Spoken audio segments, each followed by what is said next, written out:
وقاتلوا في سبيل الله واعلموا ان الله سميع عليم. وقاتلوا في سبيل الله واعلموا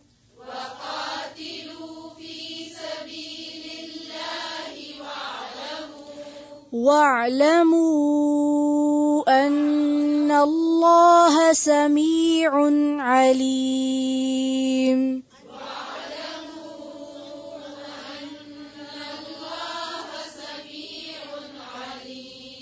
پھر سے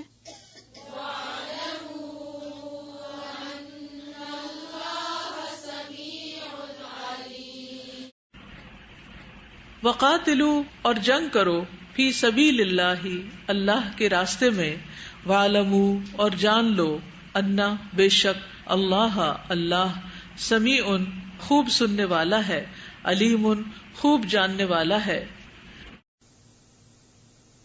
وقاتلوا اور جنگ کرو فی سبیل اللہ اللہ کے راستے میں، یعنی خالص نیت کے ساتھ، کوئی ریاکاری نہ ہو، کوئی دکھاوا نہ ہو. اور کس سے جنگ کرو؟ جیسے سورۃ البقرہ آیت 190 میں آیا الذین یقاتلونکم، جو تم سے لڑتے ہیں ان سے. وَاعْلَمُوا اور جان لو، ان اللہ سمیع علیم بے شک اللہ سننے والا ہے، جاننے والا ہے. سنتا کیا ہے؟ کیا سنتا ہے اللہ تعالی؟ ہماری باتیں. دیکھیے یہی تو میں فرق کرنے والی تھی سمیع اور علیم کا. سمیع کیا کرتا ہے، کیا سنتا ہے؟ ہماری سب باتیں. اور علیم کیا جانتا ہے؟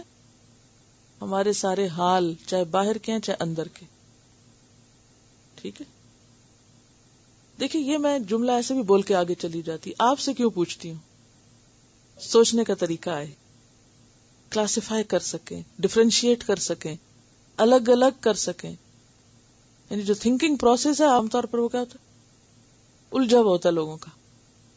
ان کو الگ کر کے واضح چیزوں کو دیکھنا جو ہے، جس میں ایک میزان یا فرقان نصیب ہو، یہ بہت ضروری ہوتا ہے، اور اس کی تھوڑی سی محنت چاہیے اس کے لیے.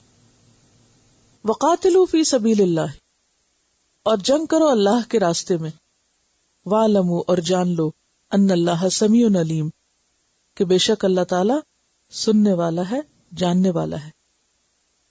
اب یہ حکم کس لیے دیا گیا؟ جیسا کہ آپ جانتے ہیں کہ مسلمان پہلے مکہ میں تھے، وہاں ان پر حالات بہت تنگ تھے. پھر انہوں نے ہجرت کی، مدینہ میں آئے، کچھ امن ہو گیا. اب انہوں نے یہ سمجھا کہ حالات بدل گئے ہیں، لیکن اب بھی جو دشمن ہے وہ بار بار پیچھے آ رہا ہے. اب فوجی حملے شروع ہو گئے، اب پھر سکون ختم ہو گیا ہے. اور اگر دیکھا جائے تو انڈیویجول لیول پر بھی انسان کی زندگی میں ایک کے بعد ایک مرحلہ، ایک کے بعد ایک آزمائش آتی رہتی، کیونکہ دنیا جنت نہیں ہے، آرام کا گھر نہیں ہے کہ یہاں انسان اپنی آئیڈیل لائف گزارے. یہ تو ٹیسٹ ہے.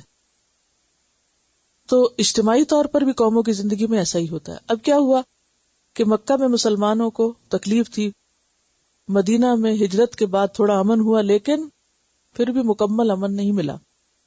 اب یہاں آ کر مسلمانوں کو مزید قربانیاں کرنی پڑی، اور ان قربانیوں میں جان کی قربانی بھی تھی اور مال کی بھی تھی. یعنی وقتاً فوقتاً جو جنگ ہو رہی تھی ایک کے بعد ایک، تو اس میں انہیں اللہ کے راستے میں جان و مال خرچ کرنے کے لیے ابھارا جا رہا ہے.